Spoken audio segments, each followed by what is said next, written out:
Enough is enough! I have had it with these motherfucking snakes on this motherfucking plane! Everybody strap in! I'm about to open some fucking windows. Hey everybody, this is Ciaran, your very kind and gracious host of Citizen Frame. Thanks, Trevor, for backing that up. In some people's opinion, i.e. your own, and not everybody else's. But anyway, go ahead. Today's a sad day. That's right. Yeah, even though it's, Manchester's playing today, so I don't know if it's going to be a sad day as of yet. But today is the end of Plane Month. Yeah. This is emotional stuff. It's been such a roller coaster journey, an emotional journey. We've had the highs, the lows, the excitement, the drama. What films are you watching? Kurt Russell flying a plane, Nicolas Cage saving the day. I'll tell you what, Kurt Russell flying the plane makes a lot more sense than what we get on this next film. Oh, dear. Yeah. Yeah, we're here to talk Snakes on a Plane. So far, Plane Month's been pretty good. We've endorsed all the films. Actually, quite stellar passes. Yeah. But we might hit a roadblock here. We're going to see here. Snakes on a Plane. It's the first film that I did read up on a bit where the lead actor, Samuel Jackson, says he wouldn't do the film if they changed the name. Yes, I heard that. Apparently his agent said that he was wanting them to take it on if they changed the name or they were going to accept it for him. But it was Samuel L. Jackson said, no, he wants the name kept. He loves it. It's pretty much straightforward. Gee, what's this movie about? Well, the title's probably the best thing about the film, but anyway. This was directed by stuntman David Ellis. He was a stuntman early in his career, and he started directing in the early 2000s. Died suddenly of a heart attack at the age 60, yes. Which is sad. My guy likes some of his stuff. He introduced us to Jason Statham in the States with a little film called Cellular, which I really enjoyed. You guys should check it out. It's pretty good. It's with young Chris Evans, Jason Statham, and Kim Basinger. It's actually a pretty decent little film. Implausible, but what the heck. And he did Final Destination 2, which is probably one of the better received ones. Whoa. Can I just stop you there? An implausible Jason Statham film? No way. No, I won't have it. Jason Statham. Huh? That was pretty good. Yeah, I actually thought I was doing a podcast with Jason Statham there. It was that good. I'm the beekeeper. Huh? That's pretty good. Yeah. I'm retired ex-forces and I'm out for revenge against an evil criminal people smuggling gang in every single film. Don't give a fuck. It was Jason Statham. I'm going to see it. All right. And don't forget Big Sharks. Oh, yeah, absolutely. Well, the Meg, yeah. People smugglers and big sharks, beware. Jason's after you. All right. Snakes on a Plane had a lot of things going for it. It really started making buzz on the internet, and people really wanted to see this film. In fact, it went from PG-13 to an R because of that. They felt that the core audience is going to want to see some good gore and so forth. So they upped the nudity and gore so they can get that R rating, which is usually the opposite. Usually they want a PG-13 to get more asses in the chair. But in this case, they reversed it. It bombed on them. Didn't work. The movie tanked. Cost $35 million to make. It made $33 million in the U.S., 60 worldwide. But keep in mind, worldwide just means nothing. They pretty much. You have to take into account promotion. Yeah, of the film, cost so much million. You have to pretty much double your profit, double your budget, and also when I say worldwide, different production companies take over the distribution rights. So Paramount doesn't see every dime of that. Long story short, it was a failure. But here's the issue. Here's the issue for me. You don't intentionally, you cannot intentionally go out to make a cult classic. Cult classics happen by accident. So there's been a spate of, the Sharknado films and where they're intentionally, there was even one recently I watched which was terrible called Bad CGI Gator.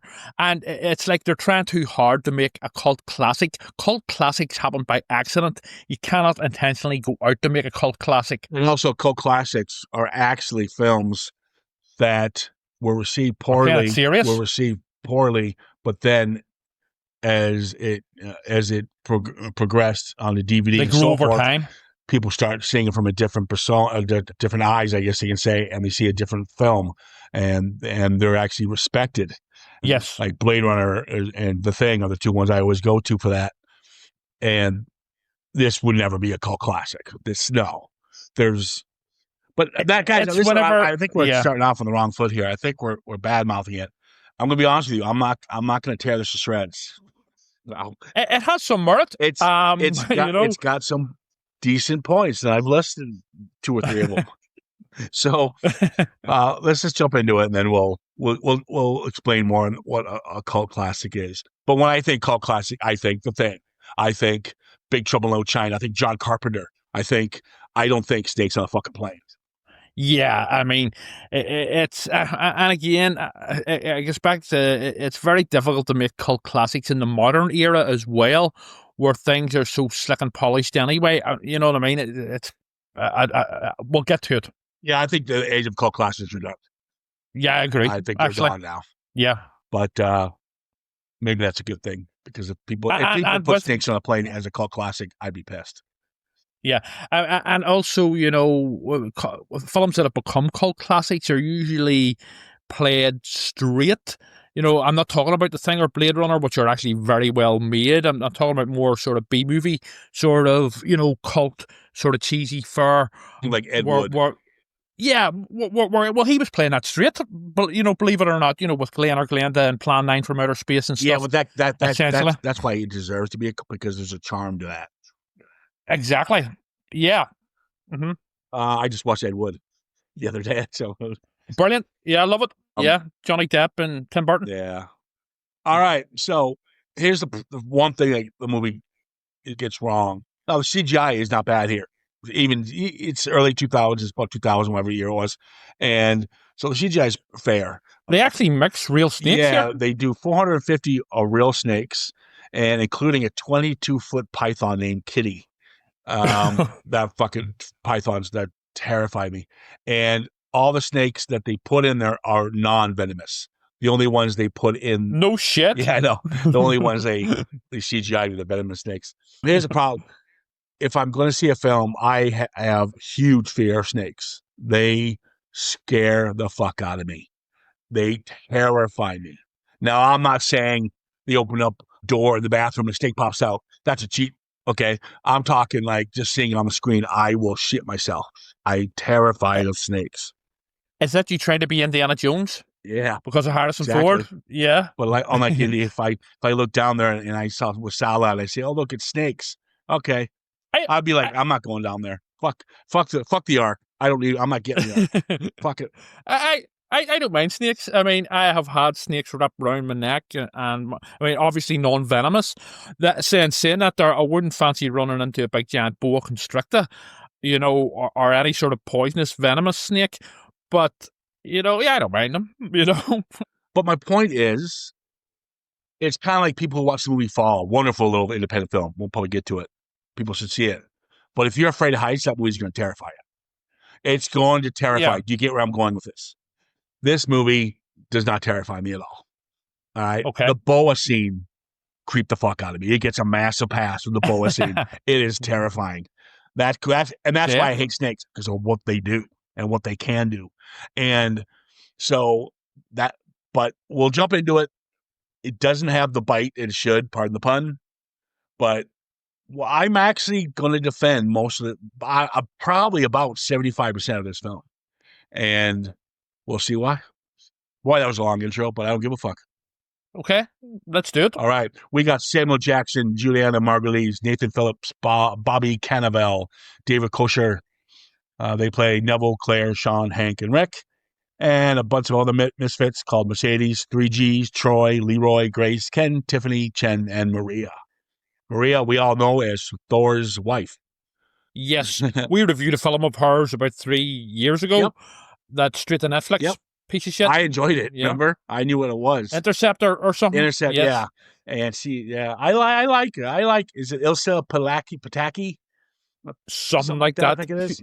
She's also in, which we reviewed recently, Furiosa. Yeah, well, she does a lot of stuff with her husband. So if he's in it, Yes. she's in it usually. Bit of nepotism, but yes. I like him. They seem like a nice couple. No, I like him. Yeah, I mean, I don't really know much about her, but yes. Give him credit where credit's due. Well, he did start off in Home and Away, the Australian soap opera, fuck off. but you know, Fuck right off. I'm surprised He you did, didn't. I'm surprised you didn't say Nathan Phillips. He's Australian. Right. Well, I was just getting to Wow, that. you didn't even look him up, did you? Didn't even look him up if he was in Neighbours. Way to go, neighbor boy. I apologize to all Neighbours fans for my great feelings. Sorry. Wow, a lead Australian actor in this film, and you didn't even know that. Wow. Every Australian actor was in Neighbours, and if they weren't, then there's something wrong. I don't know. I didn't look up Nathan Phillips, but I'm sure he was. All Australians have to do their time in Neighbours or Home and Away. Exactly. The trenches, yeah. Or prisoner cell block H. All right, so the plot's quite simple. We got our boy, Sean, who witnesses, which could have been a brutal execution. You don't see it on screen, but it's pretty brutal. It's quite brutal, yeah. Beaten by a bat. And he's got to be taken into custody with John, Sanders, and Neville. They're going to fly him to testify in L.A. from Hawaii to L.A. And the bad guy, instead of shooting him, doing whatever they can to try to get him, they decide they're going to put highly aggressive snakes in the plane and a pheromone, a special pheromone that causes them to want to just fucking go batshit crazy. What a completely convoluted, say, why didn't they just shoot the guy, I think because we have that one scene. They show you that one little scene where he's getting gunned down and then Neville saves his life and he tells him, this is going to go on and on if you don't do what we tell you. You know what this film really lacks, and it did bug me? The human villain who just disappears once we get on the plane completely. Yeah, I know. We needed to see him get it. Yeah, big time. I don't care. He disappears completely. He's a decent villain too. I mean, for what we do see of him. He's in it for like 5 minutes. Yeah, but he's quite decent. And what I don't get is we end with a surfing scene, but we don't end with him going. See, at least seeing him, he's guilty. There's no resolution. Show him. See, not Hank on screen going, get the arrest warrant for him. He's going to do life in prison. Does he want gas or the electric chair? There's no resolution. There's none. Yeah. All right, but we're jumping way ahead there. Sorry, go ahead. So we get ourselves on the plane. We meet Claire, Tiffany, Grace, and Ken. They're the flight attendants. Actually, they're likable. That's one thing I'll say about this. Most of the characters are kind of likable. I kind of like everyone in it. Yeah. Especially the prick. The English guy. And he was. I mean, he is always going to die a horrible death. Oh, you knew that. But I love how he goes out. I like how you meet Troy and 3G. He's pretty funny. He's a comedian. Kenan Thompson, I think his name is. Okay, yes, I remember. Burger. He was on Good Burger, Nickelodeon guy. Yeah, I wouldn't have been a kid, but I would have been like in my sort of 20s. And there was a show of his over here that we had obviously imported from America called Kenan and Kel, but it was a kids program. But I just remember vaguely sort of catching glimpses of it and finding it deeply annoying. Yeah, he was a Nickelodeon kid. Yeah. Yeah, you got some of the characters that are kind of stupid, like Mercedes, and you got the germaphobe, which is 3G, but he's quite good at it. He actually has a pretty good scene near the end there. And so the FBI has to take over first class, and they have to put the first class in. But there's some very funny lines, like when they tell the fucking snob, you got to we first class is booked up, you have to go sit and coach, and he makes these little coupons aren't going to get me to my meeting in time, and then Claire says, well, I think coach will get there the same time as first class. Stuff like that. Yeah, it's kind of not bad. It's got some pretty good lines. And I wasn't picking my ribs off the floor, let's just say, but decently. It's smart enough dialogue, which Claire's character kind of would be like that to somebody like that. Yeah, sarcastic. And then when Mercedes goes, you have to go to coach, and Mercedes goes, oh my God, is it safe? Stuff like that. I chuckled because you can see some of the rich pricks behaving like that. Oh, totally. 100%. I mean, I think anyone who works in customer service would agree with that in any way, So yes, yeah. But once we get on the plane, You got the cliches they want to get rid of. And this is the part of the movie I do not like. I don't like the over-the-top humor. The couple having sex, getting attacked by snakes, thought was stupid. The guy taking a piss, getting his dick bitten by the snake, I thought was fucking stupid. The snake going up a woman's dress.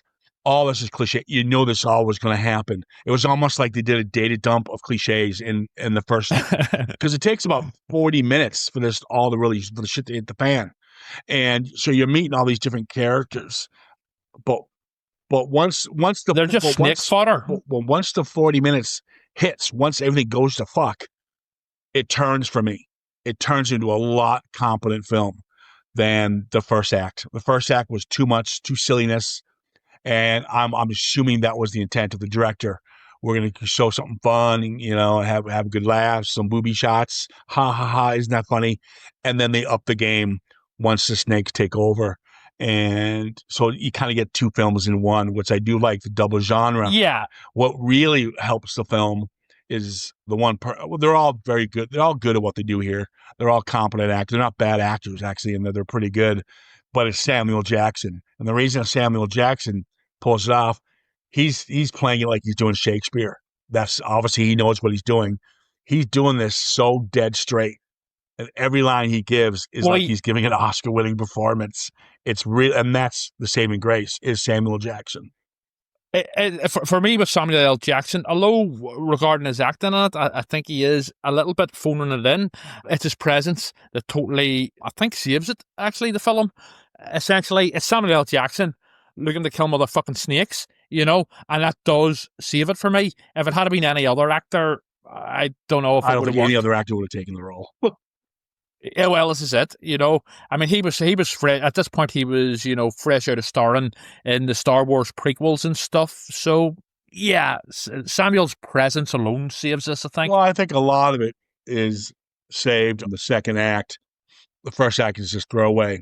The first act would have been done would have been better if it was directed by Corman. Yeah, Corman can do it better. We talked about the Pond and Alligator. The subtle humor works better in those films than it did in this. Once they take away the humor, we get more of a series, and it shows. I do like the fact Edwin is in peril. I like the fact the kid got bit, little fucker. Those kids were pretty annoying. I love the fact when the dog gets kicked into the python. That was fucking hilarious. But I can't stand, people and their fucking pets. There's actually quite an emotional send-off for the Lynn Shay character. Yes. The teacher from Nightmare on Elm Street. Yeah. She's like it's the whole sort of cop last day before retirement cliche, but they're doing it with an air hostess, i.e. her. This is her last flight before retirement, and she ends up sort of sacrificing herself for a baby. So it's a good little character arc. Yeah, well, you have a couple of those. You have it with not Samuel Jackson. I do like I go back to the cliche of I'm retiring soon. She's dead. Then you have Samuel Jackson's partner, and there's a line where Samuel Jackson goes, "He's the bravest man I ever known." Well, he's dead. Yeah, stuff like that. Yeah, even the dipshit rapper 3Gs, he has a bit of a tiny character arc where he's a complete prick throughout the whole film, but then eventually he turns around and apologizes. After he's been sort of basically being an asshole and pushing people around. It's not the greatest character arc in the world. Don't get me wrong, but at least it's something. Well, and then you also got decent characters. Because in all fairness, besides the guy who kicks the dog, which is funny, they're all there to help each other. You meet Chen, he's that kickboxer guy, and he ends up saving, I think, Mercedes, and the air hostess. He puts her on his back and gets her through the alley and through the aisle. So they're all decent. Even Ken, who I thought would be kind of annoying, the guy you think's he's playing kind of gay, and the whole time you don't know if he's gay or not. And his character actually I thought would be annoying, but again, the second act, he turns it around. I love when he takes the snake and he throws it in the microwave. Yeah. And I love that death because I fucking hate snakes. But did you see the setting in the microwave? No, what was the setting? There's a snake setting. Oh, was there? Right, I missed that. Right. I had to read up on it to catch it myself. Right. But pretty funny, actually, when I did see it. I like the fact you're introduced to a couple you thought would be more in it. The newlywed couple. The one that was afraid of flying. They died quite quickly. Yeah, they get it pretty quickly. So some of the characters you are introduced to from the beginning get it pretty quick. and there's a big body count. A lot of films don't have a lot of body count, and they show you most of the bites and most of the deaths, especially when the shit hits the fan and what they look like after. And they did their homework, because I was questioning, wait, why is this person not dying? Well, Different snakes, different venom. Exactly. Different strengths of venom. Cobra, all you pretty much just suck that out. And that's what I believe she does to the boy to get his swelling down. That's right. And then you have, I like the idea they're using phones. And even back then, phones weren't really available. That is, camera phones and emailing from phones. So now they're taking pictures. They're taking pictures of the snakes so they can show the snake experts, in LA, what they look like, what kind of venom, what kind of antidote they need. I thought that was all very clever and fun. And there's some good ingredients here, but I would have liked to have seen more of the kickboxer guy. I thought he was quite a good character. I don't think we've seen enough of him. I wanted him to do more. Basically more kickboxing, to a snake, like a roundhouse kick to a snake or something. I think there should have been, with the rest of the cast that we get in the second act, when they're all kind of isolating themselves away from the snakes. Besides some, extras that get sucked at, that get bitten when they start attacking again. Some, like, not Troy, but maybe even G, and maybe Mercedes. We need some of the main characters to get it. Now, we did see it when the stewardess got it, Lin Shaye, and, but like Sacrifice Ken. You need up the ante. Even though they do give us good body count, some of the body counts should have been the regulars. Yeah, I mean, it ups the tension. So there is a lack of tension here, I would say, overall, in terms of the direction. But, I wanted more tension, essentially, and more stakes. And that would have happened, like you say, with killing off one of the bigger, more main characters. Fuck, even Samuel Jackson. He did it. Well, maybe too much mirroring, Deep Blue Sea. Get these motherfucking planes up, get these motherfucking snakes off the motherfucking plane, and then he gets attacked by the boa.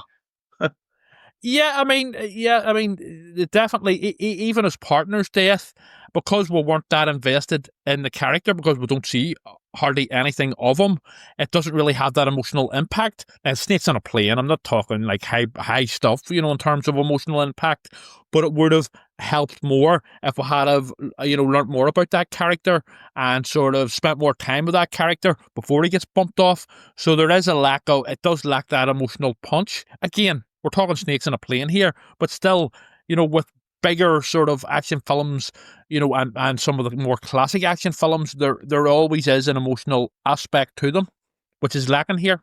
Yes, we'll have the Lin Shaye thing, but that's probably about the height of it. Yeah, but it's an hour and 40 minutes, and I think they do that with the Lin Shaye character and with Maria's character helping the boy. So I do think they do actually do a pretty good job of doing that without sugarcoating the whole film like that. They do give us a couple of different characters that do self-sacrifice or do help the others, like we saw with Chen. So I do think we do get that, believe it or not, with this film. And this is why this movie's getting a pass from me, because the second act gives us everything that Snakes on a Plane should have been. That first act was like this, little. I think it was too tongue-in-cheek in the first act. If you made that a little bit darker, we would have had something really good. We do get a bit of it. I was just looking more, essentially. Now, then we're just watching putting in your words, a fucking Neighbors episode with snakes. Right. Good one. I like little things. I like when Claire, they're all talking, and Claire sees the can of Coke rolling. Right there, she knows something's wrong with the plane. Yeah.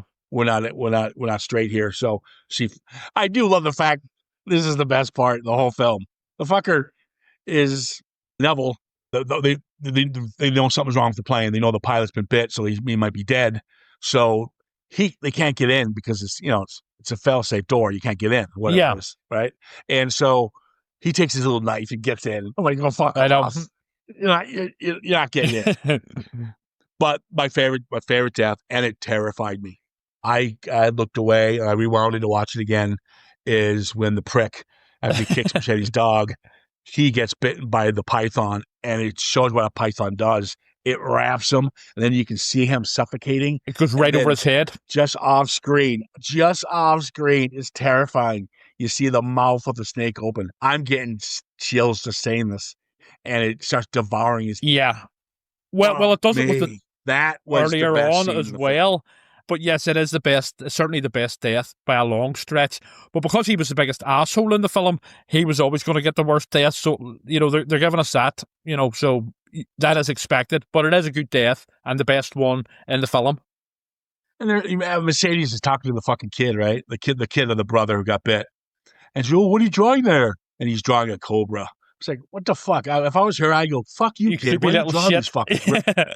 Yeah, we're fucking we're trying to save our lives. We're fighting these fuckers, and you're drawing pictures but that of them? works later on. That comes into play later on. I know. I know. What snake bit your brother? Oh, I drew him. I was like, oh, fuck. Yeah, I know. It is a bit sort of convenient, let's just say. But, yeah. But it snakes on a plane. For a film that has a lot of deaths, some gore, some lot of swearing, some tits, some sex, some guy getting his penis bit. It has a lot of Disney moments. Well, I suppose they're trying to strike a balance between the sort of emotional heart, even though I was just saying earlier on that I don't think they quite capture it. But I think they were essentially trying to basically have that balance between the emotional scenes and also, the crazy stuff with the snakes basically attacking people and, basically biting people's dicks off and all the rest. I do like the fact that he says to shoot. There's a scene where he just says he's going to shoot the window and suck all the snakes out. It works. You see the boa going out. It's quite funny. It's effective and it works. But I think it's funny where guys strap down, make sure you're not going to be sucked out, whatever. And yet he shoots the window right around where people are sitting. Yeah, exactly where they're sitting. So why'd you guys move on the other side of the plane first? Put your seatbelts on for the start. That would help. Yeah, get your seatbelts on. You got fucking Sean who's wrapped a piece of rope around underneath a chair. Where the fuck are you going with this, son? Yeah. But effective little scene. It does work. And when they land the plane, I do like my jump scare. And the jump scare is pretty good when Sean gets bitten by a snake and he shoots him. Now, when Neville shoots Sean, I knew right away he had a bulletproof vest. Yeah.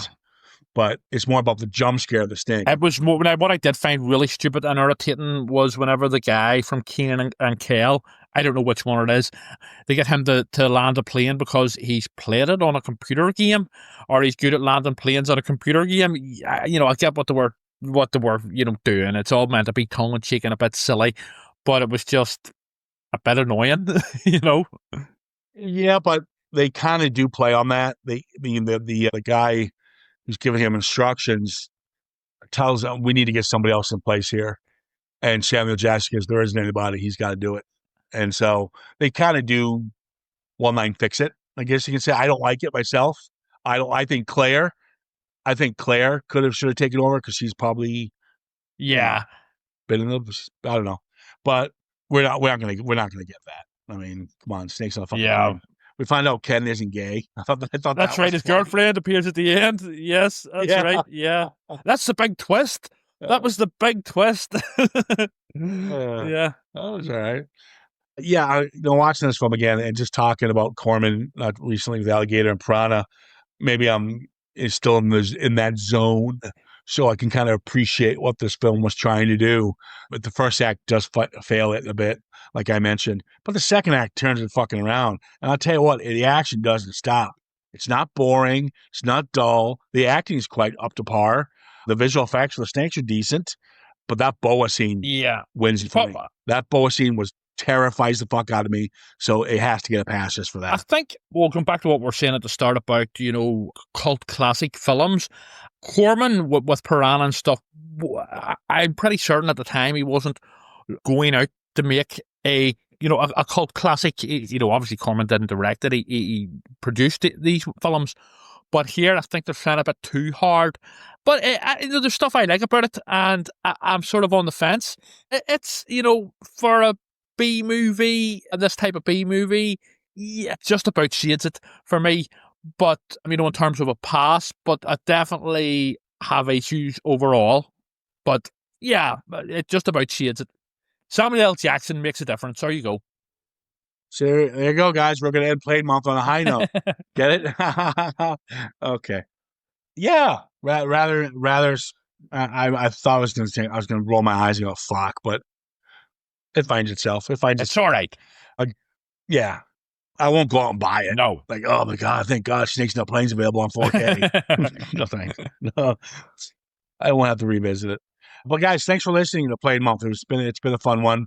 Next up, we're going to tackle a little Serious King with Stand By Me. We've decided to add next to This Is Chuck, Life of Chuck, sorry, and this is Shawshank Redemption, and then Final Destinations. Maybe.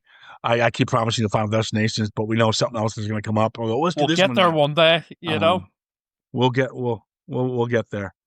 Yeah, give us a shout here at _podcast on Instagram and of course Facebook. We're gonna wrap this one up. I'm gonna go watch the Manchester opener. Manchester United. Boy, that's such an American thing to say. It's Manchester United he's talking about because there's two Manchesters. There's Man City and Man United. So, no, there's not. There's only really a one. Man City's a bot team. Manchester history. Both have history. Yeah. They don't. I guarantee we just lost our listeners. Well, the Man City fans anyway. I'm playing. I'm playing that fantasy league. At work. Yeah. And someone told me, and you'll know. I'll tell you off air. They told me, "Oh, don't pick Haaland. We don't know what he's doing this year. We don't know if he's playing. I don't know." Yeah. The fucker scores 2 goals yesterday. Well, there you go. Don't listen to the advice you get in work from this mysterious unknown person. Yeah, he knows what I'm talking about, bastard. I already sent him a WhatsApp. Okay, that's it. Take care of yourselves, and I'll chat soon.